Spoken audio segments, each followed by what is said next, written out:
की अपनी लैंड है वो तो एक हो गया कि चले उसके पास अपनी ज़मीन है जी। जिसके पास अपनी नहीं है वो इसको कैसे स्टार्ट करेगा। ज़मीन जो है उसका भी कोई टेस्ट वगैरह करवाना चाहिए या पानी वगैरह का कोई टेस्ट करवाना चाहिए या ऐसे ही किसी भी ज़मीन के ऊपर ये हो सकती है। 1 एकड़ में कितनी मछली पाली जा सकती है? अच्छा, एक तालाब में एक ही किस्म की मछली आप डालते हैं सीड उसका या मुख्तलिफ किस्मों की डालते हैं? मछली को खुराक कौन कौन सी डालते हैं? 1 एकड़ में कितने को DAP और ये यूरिया वो डालनी पड़ जाती है? अच्छा, इनको कोई ख़ास बीमारियां भी लग जाती हैं मछली को या कोई नहीं ऐसी होती बीमारी? अच्छा शाह जी, ये बताएं कि ये पता कैसे चलेगा कि मछली अभी बीमार हो रही है, वो ऊपर जूं जो है वो आप कह रहे हैं वो आ गई है?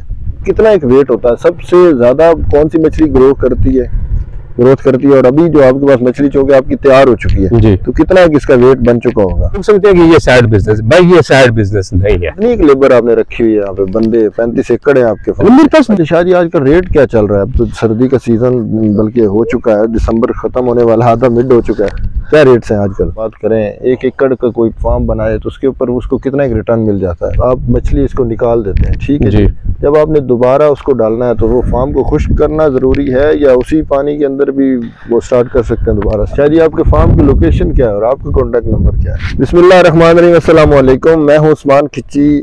इस वक्त मैं आया हूँ, हमारे दोस्त हैं बड़े प्यारे करम शाह साहब, और यहाँ पे ये कर रहे हैं फार्मिंग फ़िश की। इनका माशाल्लाह बहुत बड़ा सेटअप है फ़िश फार्मिंग का, और आज हमने इनसे जानना है क्योंकि इन्होंने पहले बैंकिंग भी की हुई है, उसके अलावा ये इनकी प्रैक्टिस थी, मेडिसिन का भी काम है, ये फार्मासिस्ट भी हैं। तो इन्होंने ये फार्मेसी वाला जो अपना करियर है उसको छोड़ के ये फ़िश फार्मिंग की तरफ आए हैं। बड़े टेक्निकल बंदे हैं। आज हमने जो रियल बातें हैं ना फ़िश फार्मिंग की, कि एक्चुअली फ़िश फार्मिंग है क्या, इसमें कितने फ़ायदे हैं और आप कितना कुछ कमा सकते हैं और फ़िश फार्मिंग कर कैसे सकते हैं। बहुत सारे सवालात हैं जिनके जवाब हमने आज शाह जी से जानने हैं, करम शाह साहब से, और आज इंशाल्लाह ये हमें एक्चुअल जवाब देंगे कि बहुत सारे यूट्यूब चैनल तो भरे पड़े हैं कि आप ऐसे फ़िश फार्मिंग करें, इतना कमाएं।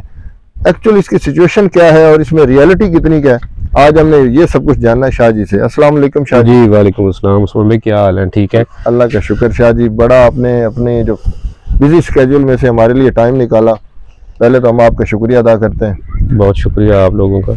शाह जी, बताएं कि आपने अपना एक, जैसे मुझे आप पहले कह रहे थे कि जी आपने बैंकिंग भी की, सब कुछ किया, उसके बाद आप फ़िश की तरफ आए, तो ये क्यों इस तरफ आए? आपको कैसा लगा ये काम? उस्मान भाई, हर इंसान अपनी ज़िंदगी का कोई सफ़र शुरू करता है, उसमें फिर उतार चढ़ाव आते हैं। इसी तरह मैं भी जो है एजुकेशन के बाद फ्री हुआ तो मैं बैंकिंग में गया, फिर मैंने टीचिंग की, फिर उसके बाद मैंने फार्मेसी में आ गया। ये सारे बिजनेस उतार चढ़ाव ज़िंदगी में आते रहे। जी जी। तो इधर हमारे एरिया के अंदर जो है ना, हाफिजाबाद से और गुजरावाला से, वहाँ से लोग ज़्यादातर आए हुए थे जो फिश फार्मिंग कर रहे थे। जी जी। तो उधर मेरा स्टोर ही था, तो वो कुछ मेरे दोस्त थे जो मेडिसिन, वो फार्मिंग के लिए आते थे, मेडिसिन ले जाते थे मुझसे। तो एक दिन उन्हें एक दोस्त था उनमें से तनवीर भाई है, उन्होंने मुझे कहा कि ऐसे है ना डॉक्टर साहब आप फार्मिंग में आ जाएं तो बड़ा मजेदार काम है। अच्छा। मैंने कहा चले ठीक है। तो उन्होंने मेरे साथ कोऑपरेट किया। तो मैं जो है, ये जो सामने आपको फार्म नजर आ रहा है ना, यहाँ से मैंने है ना स्टार्ट लिया था। ये मेरा अपना ही रकबा है। तो यहाँ से मैंने जो है ना स्टार्ट लिया था। वो मुझे कहते थे या मुझे दे दे या फिर आप जो है ना, मतलब हमें दे दे, या हम आपको चाह रहे हैं कि आप आ जाए। फार्मिंग में क्या है, सबसे पहले रिक्वायरमेंट होती है नकासी की होती है या बिजली की होती है। अच्छा। तो उन्होंने मुझे ऑफर की कि हम आपको नकासी भी देते हैं, बिजली भी देते हैं, तो आप आ जाए, हम आपकी सारी हेल्प करते हैं। मैंने कहा चलो लेट्स सी, एक नया जिंदगी में एक्सपीरियंस आ रहा है, हो सकता है मतलब वो बेटर हो। तो मैंने कहा चलें ठीक है। वो मैंने स्टार्ट कर लिया। मैंने स्टार्ट किया था 2018 से। उस टाइम तो पर एकड़ कास्ट जो है ना फर्स्ट ईयर की आपको जो पड़ती थी 1 लाख रुपए पर एकड़, जिसमें आपका पूरा साल गुजर जाता था, मतलब सीड वगैरह डाल के जो है ना, कुछ खुराक जो है मतलब वो डाल के, तो 1 लाख में जो है ना वो फर्स्ट ईयर आपका जो है वो कंप्लीट हो जाता था। बाकी अदर है जरी बात है, बिजनेस स्टार्ट करें तो जो लाइट के या मतलब मोटरें लगवाने के जो एक्सपेंस वो तो फिर साथ होते ही है ना। तो 1 लाख से तकरीबन ये स्टार्ट हुआ था। मैंने 5 एकड़ का किया था। ठीक हो। तो उससे बढ़ते बढ़ते अल्हम्दुलिल्लाह आज मेरे पास जो है तकरीबन कोई 35 एकड़ है। अच्छा। मैं इसके ऊपर ये चला रहा हूँ और माशाल्लाह ठीक है। मुझे तो जो है ना वो शायद जिंदगी में इतने जगह पे चक्कर वगैरह लगवाया है, मुख्तलिफ बिजनेस किए, मुझे तो ये रास आया है, मुझे तो बड़ा मजा आ रहा है इसमें। ये बताएं कि जिस बंदे की अपनी लैंड है वो तो एक हो गया कि चले उसके पास अपनी जमीन है जी, जिसके पास अपनी नहीं है वो इसको कैसे स्टार्ट करेगा? इसके लिए क्या कुछ है? देखिए कोई भी शख्स अगर इसको स्टार्ट करना चाहता है तो फर्स्ट ऑफ ऑल तो उसे देखना होगा कि मुझे किस जगह पे जो है ना वो रकबा मिल रहा है, जमीन मिल रही है, अच्छी जमीन की सिलेक्शन करनी चाहिए।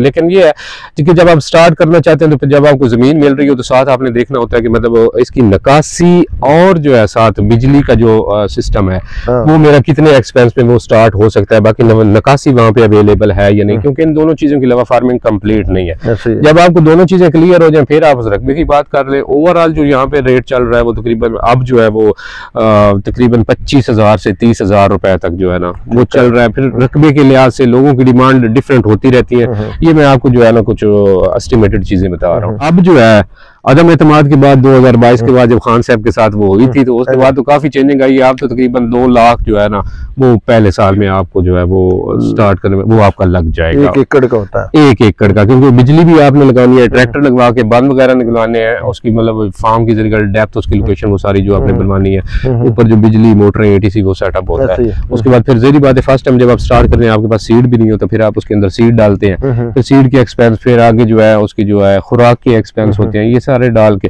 तो इस तरह लेट्स सी आप स्टार्ट कर सकते हैं 2 लाख पर एकड़ के हिसाब से। कुछ एक्सपीरियंस आपका जहरी बात होगा तो तभी आप स्टार्ट करेंगे, या तनवीर की तरह कोई ऐसा अच्छा मुखलिस दोस्त या इंसान आपको मिल जाए जो आपकी अच्छे तरीके से आपको गाइड करे, हेल्प करे। तो लेट्स सी अल्हम्दुलिल्लाह मैं सेटिस्फाइड हूँ। इसकी आपने मछली जो शुरू करना है काम, वो कौन सा इसके लिए महीना है जिसमें आपने उसका बच्चा जो है मछली का वो आपने पालना शुरू करना है, इसको रखना है फार्म? अगर इसकी आपको मैं थ्योरी बनाऊं तो ये बिजनेस है पूरे साल का। जी जी। इसमें जो टाइम की जो हम डिवाइड करते हैं उसमें ये है कि मार्च के लास्ट वीक में या अप्रैल का जो फर्स्ट वीक है ना उस तक आपके फार्म ठीक होकर मतलब जो उसके अंदर आप जो है ना सीड डाल ले। अच्छा ठीक है। मार्च का लास्ट वीक या अप्रैल का फर्स्ट वीक तक आप उसके अंदर जो है ना वो डाल ले, और उसके बाद जो है कि आप अपने जो है रूटीन के साथ वो जो साथ खुराक है, पानी के जो कलर्स हैं वो मेंटेन करने वो आप सारा करें तो ये आपका जाएगा अक्टूबर एंड तक। अच्छा। क्योंकि फिश का एक है कि जब आपका टेम्परेचर 26 से डाउन होगा ना उस टाइम ये जो है ना फीड करना छोड़ देगी और इसकी ग्रोथ जो है वो रुक जाएगी तकरीबन जो है ना। बाकी अगर पड़ी रहे तो कुछ ना कुछ हो सकता है, मतलब बढ़ती हो, लेकिन वो ना बढ़ने के बराबर ही है क्योंकि फार्मर जो है वो फीड ही को नहीं डालते। ऐसे ही है। जमीन जो है उसका भी कोई टेस्ट वगैरह करवाना चाहिए या पानी वगैरह का कोई टेस्ट करवाना चाहिए, या ऐसे ही किसी भी जमीन के ऊपर ये हो सकती है मछली फार्मिंग? नहीं देखिए, अगर आपने जनरली अगर आपने करना है तो आपको करवाना चाहिए वाटर कमर्शियल का, आपको वाटर का टेस्ट करवाना चाहिए, जमीन का टेस्ट करवाना चाहिए, क्योंकि कल को आपने जब अपना फार्म जो तैयार करना है उसके अंदर आपने फीड डालनी है, आपको पता होना चाहिए कौन सी फर्टिलाइजर यहाँ पे काम करेगी या मेन्योर जो लेयर है वो यहाँ पे काम करेगी, या बाकी जो दूसरी हमारी फीड्स होती हैं जैसे राइस पॉलिश हो गई तो डालनी है। किस चीज की मुझे ज्यादा जरूरत होगी इस रकबे के अंदर जो है ना अच्छी ग्रोथ लेने के लिए, ये तो फिर आपको खुद जो है वो इस्तेमाल करनी पड़ेगी ना अपनी स्ट्रेटजी जो है जिससे आप बेहतर रिजल्ट्स ले सकते हैं। शाह जी, ये जो पीछे हम फार्म देख रहे हैं ये कितने रकबे पे है ये वाला? ये जो आपको सामने नजर आ रहा है ये तकरीबन 5 एकड़ का फार्म है। अच्छा, ये वाला सिर्फ? हाँ ये हाँ जी 5 एकड़ का फार्म है। 1 एकड़ में कितनी मछली पाली जा सकती है? देखिए इसका डिपेंड करता है कि आपके फार्म के अंदर पानी कितना खड़ा है। अच्छा। जो मेरा एक पॉइंट ऑफ व्यू उसमें मिनिमम आपका पानी जो है ना 5 प्लस होना चाहिए, मतलब 6 प्लस हो जाए तो फिर तो अच्छा आप रिजल्ट जो है ले सकते हैं। बाकी अगर आपको 7 8 10 पर भी इधर लोग हैं जिन्हें बनाए हुए हैं, जितना ज्यादा पानी होगा उतनी आप तादाद ज्यादा डाल सकेंगे। बाकी सच बताऊं तो किसी फार्मर को भी नहीं पता भाई जो है ना। अच्छा भाई कितनी तादाद डालनी चाहिए, कौन कौन सी तादाद डालनी चाहिए, उसकी एग्जांपल मैं देता हूँ। अब कुछ लोग हमारे फार्मर हैं कि मतलब वो सिल्वर की फार्मिंग करते हैं। सिल्वर की आप फार्मिंग करेंगे तो रोहू की ग्रोथ कम होगी। अच्छा। अगर आप सिल्वर नहीं डालेंगे उसके ऊपर थोड़ा थैला डाल लेंगे तो जो रोहू है वो आपकी अच्छी ग्रोथ कर जाएगा। कुछ लोग रोहू की फार्मिंग करते हैं, कुछ लोग सिल्वर की फार्मिंग करते हैं। उसका ये है कि कुछ इंसान की अपनी जो है एक एक्सपीरियंस है उससे भी वो फायदा उठाता है, या कुछ दोस्तों से राय लेके वो फायदा उठाता है। दूसरा कोई जमीन के ऊपर डिपेंड करता है। जैसे हाफिजाबाद की जो जमीन है उसके अंदर सिल्वर बहुत अच्छी काश्त होती है, क्योंकि ये है कि सिल्वर कार्प जो है वो 2 दफा साल में निकाल लेते हैं। एक वो मार्च में डालते हैं, फिर उसको जून जुलाई में निकाल लेते हैं। बहुत अच्छे सिल्वर की वहां पे जो है ना वो ग्रोथ है। अच्छा, एक तालाब में एक ही किस्म किस्म की मछली आप डालते हैं, सीड उसका, या मुख्तलिफ किस्मों की डाल लेते हैं? देखिए पहले तो मैं आपको बताऊं कि जो हमारे पास जो है ना फिश की जो सीड है वो अपर सरफेस में आ जाती है सिल्वर और थैला, और जो मिड सरफेस है उसमें आपका रहू आ जाता है, और जो बेड सरफेस है उसमें आपका जो है गुलफाम आ जाता है और मुराकी आ जाती है। अच्छा। अब इसमें जो है रहू जो है फॉर एग्जांपल हम अगर तादाद रखते हैं, कुछ लोग मुल्तान है वो 700 डालता है, यहाँ पे लोगों की रूटीन है मतलब 800 से लेकर 1600, कोई ना कोई फार्मर ऐसा भी है जो 2000 तक भी डाल देता है। अच्छा। जितनी ज्यादा आपकी मतलब तादाद होगी उतना साइज आपका छोटा रह जाएगा, ज़ाहिर बात है उतनी फीड आपको पूरी करनी पड़ेगी, उतनी वो पानी के अंदर जो उसको स्पेस देनी पड़ेगी जितना पानी। उसके बाद हमारे पास जो तादाद है वो तकरीबन जो है 1000 से लेकर जो है लोग 1400 तक 1600 तक जो है ना वो डालते हैं। फॉर एग्जांपल अगर आपने 1200 तादाद आपने डाल ली है, उसमें लोग कोशिश करेंगे कि जो है ना 700 से 800 जो है ना वो आपका रहू होना चाहिए, उसके बाद जो है 100 मुराकी होनी चाहिए, 100 आपका गुलफाम होना चाहिए, और बाकी आ गया अपर सरफेस। अब यहाँ पे आगे लोग कंफ्यूज हो जाते हैं। अच्छा। ठीक है, वो ये है कि अब जो रहू की फार्मिंग करते हैं वो सिर्फ जो है ना वो थैला डालते हैं। अच्छा। ठीक है, अब थैला कुछ लोग जो है वो 50 भी डालते हैं और कुछ 200 तक भी डाल देते हैं। ये हर बंदे का अपना पॉइंट ऑफ व्यू है, जिसको जो बेहतर लगे ना उसके मुताबिक वो उसको मैनेज कर लेता है। बाकी ये इसका कोई ऑथेंटिक जो है ना वो नहीं है। बाकी आपको जब 2 से 3 साल आपके गुजरेंगे, थोड़ा आपका एक्सपीरियंस होगा, तो आपको जमीन भी बता जाएगी कि यहाँ पे आप किस चीज की अच्छी जो है ना वो ग्रोथ ले सकते हैं। शाह जी, मछली को खुराक कौन कौन सी डालते हैं? खुराक भाई जब से मैंने तो स्टार्ट किया 2018 से, उस टाइम से तो राइस पॉलिश, फर्टिलाइजर, मतलब उसमें आपकी डीएपी और यूरिया का इस्तेमाल जो है बहुत ज्यादा होता है। बाकी सिंगल सुपर फास्फेट का भी इस्तेमाल कर लेते हैं, लेकिन सही रिजल्ट वो जो है ना वो फास्फोरस और जो नाइट्रोजन है ना उसका डीएपी और यूरिया में जो हमारे पास इधर मिलती है। राइस पॉलिश हो गई, उसके बाद जो है ना लेयर जो मुर्गी की जो होती है ना मिनोर भी जो है वो बोलते हैं, वो खुश्क फार्म में मिल जाती है, और जो है वो जो है गीली फार्म के अंदर भी जो है ना वेट फार्म में भी जो है वो आपको मिल जाती है। तो शाह जी, 1 एकड़ में कितने को डीएपी और ये यूरिया वो डालनी पड़ जाती है?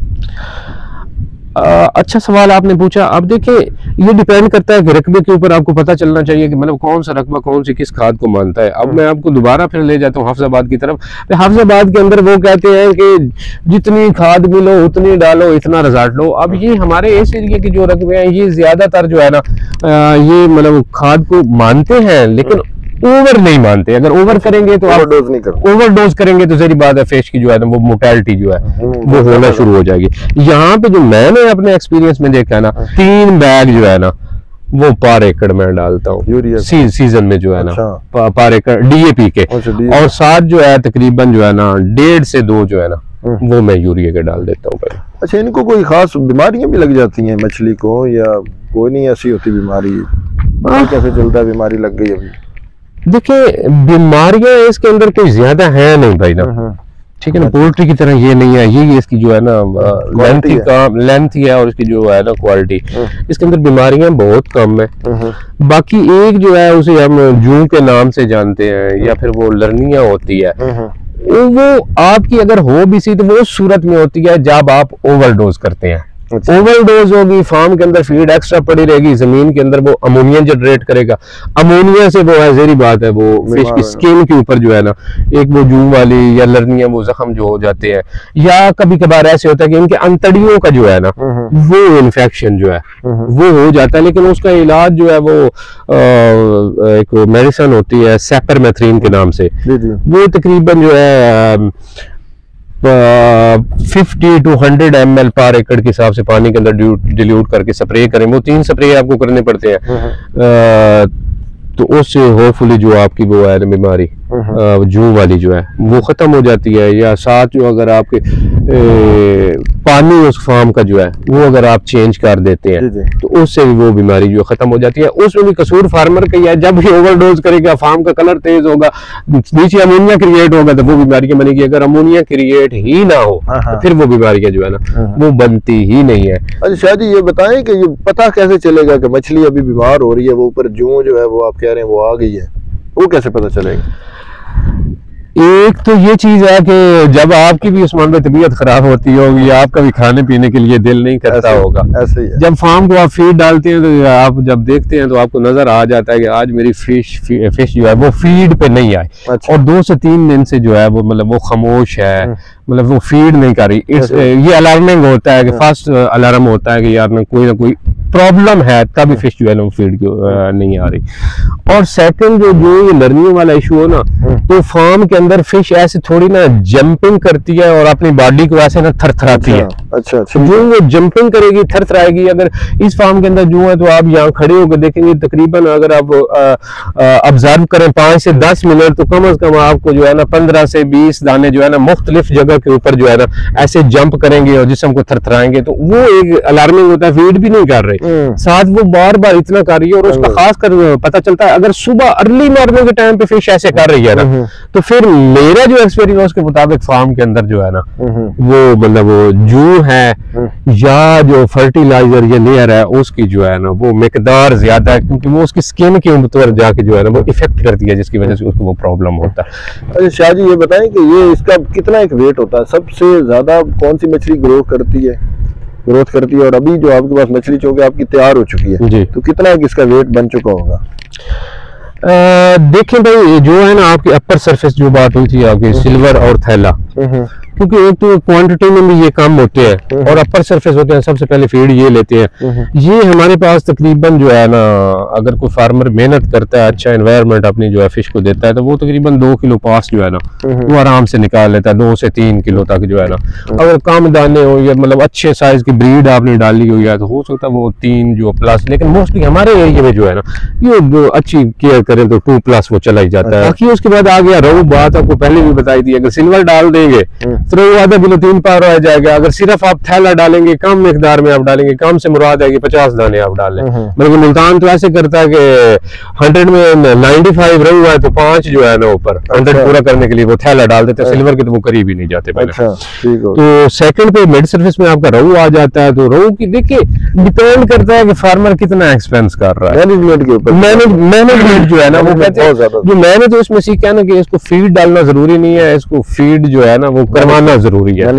जितना आप इसको डालेंगे ना ये आपकी रखेगी कुछ सब कुछ आपको। हाँ, ऐसे फेंकते रहेंगे तो वही अमोनिया क्रिएट होगा, फिर फार्म की कंडीशन खराब होगी, एक्सपेंस ज्यादा हो जाएंगे, फिर आपको रिजल्ट नहीं। अगर आप मैनेजमेंट रखेंगे ना, मेरा जो एक्सपीरियंस है उसमें ये काम मैनेजमेंट वाला, लोग समझते हैं कि ये साइड बिजनेस, भाई ये साइड बिजनेस नहीं है, ऊपर आना पड़ता है। ये दुनिया का असूल है कि आप दुनिया में कोई भी बिजनेस कर रहे हैं ना, जितना आप उसको टाइम देंगे ना, जितना आप उसको देखेंगे, उसके ऊपर अपने मतलब फोकस रखेंगे तो वो उतना ही ज्यादा आपको सक्सेसफुल चलेगा। अगर आप सुबह शाम का चक्कर ही नहीं लगाते या मुलाजिम को कह देते हैं कि भाई फीड ये इतनी ये डाल देना, वो उसकी मर्जी है, वो जैसे डाले कब डाले, वो ना आपने देखी है उसने फीड की है नहीं की है। अगर आप मैनेजमेंट स्ट्रॉन्ग रखेंगे तो इंशाल्लाह आप जरूर इसमें जो है ना वो कामयाब होंगे। जी, कितनी एक लेबर आपने रखी हुई है यहाँ पे? बंदे 35 एकड़ है आपके पास? मेरे पास जो है ना 2 लोग हैं। 2 बंदे काफी? मेरे पास सिर्फ 2 लोग हैं। अच्छा शाह जी, आज का रेट क्या चल रहा है? अब तो सर्दी का सीजन बल्कि हो चुका है, दिसंबर खत्म होने वाला, आधा मिड हो चुका है, क्या रेट्स हैं आजकल?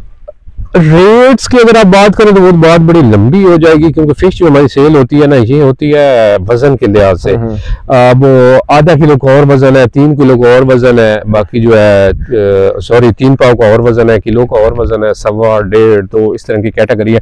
अगर आपको मैं सिर्फ रहू की बात बता दूं, रहू की मैं आपको बात बता दूं, आज का जो रेट है जो हसन अब्दाल की मंडी से आया ना,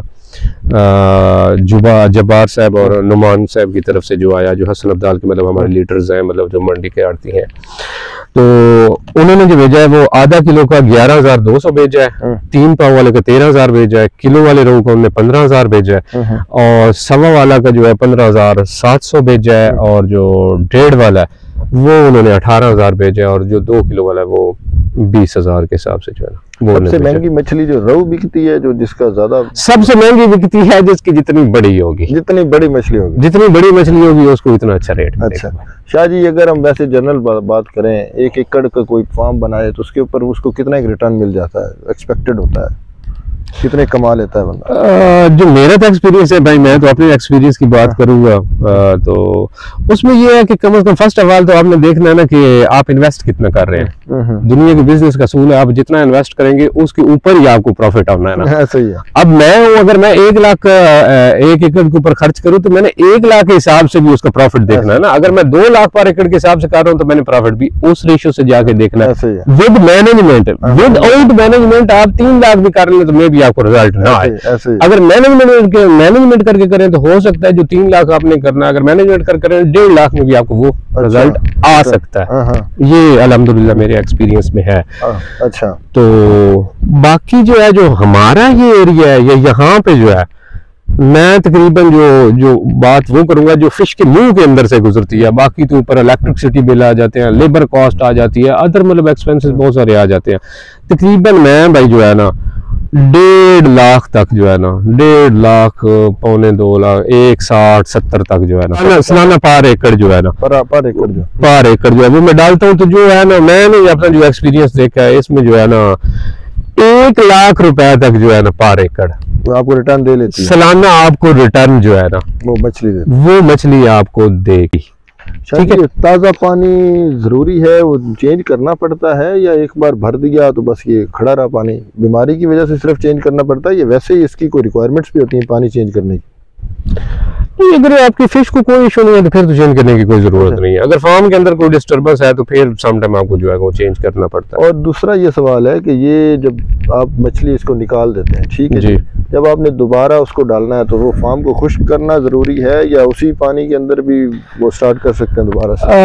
भाई कुछ लोग नहीं करते, कुछ 2 साल बाद करते हैं, कुछ 3 साल बाद करते हैं। मेरा ख्याल है कि हर साल जो है ना कुछ ना कुछ आपको करना चाहिए। अच्छा, अगर आप सफाई करवाएंगे तो मेरा ख्याल है कि आपको ग्रोथ जो है ना वो अच्छी मिलेगी, और वो जो जिन बीमारियों की आप बात कर रहे हैं वो बीमारियों से भी आपकी जान छूटी रहेगी।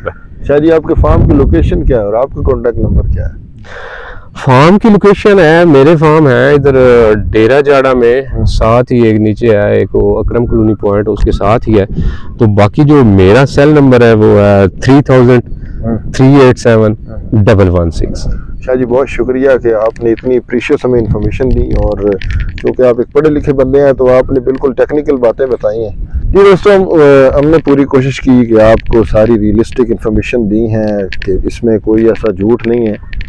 तो उम्मीद करते हैं कि आपको हमारी वीडियो पसंद आएगी। अगर हमारी वीडियो अच्छी लगे तो हमारे चैनल को सब्सक्राइब करें, और इस वीडियो के बारे में आप कमेंट्स लाजमी करें कि आपको ये कैसी लगी। बहुत शुक्रिया। अस्सलाम वालेकुम। पाकिस्तान जिंदाबाद।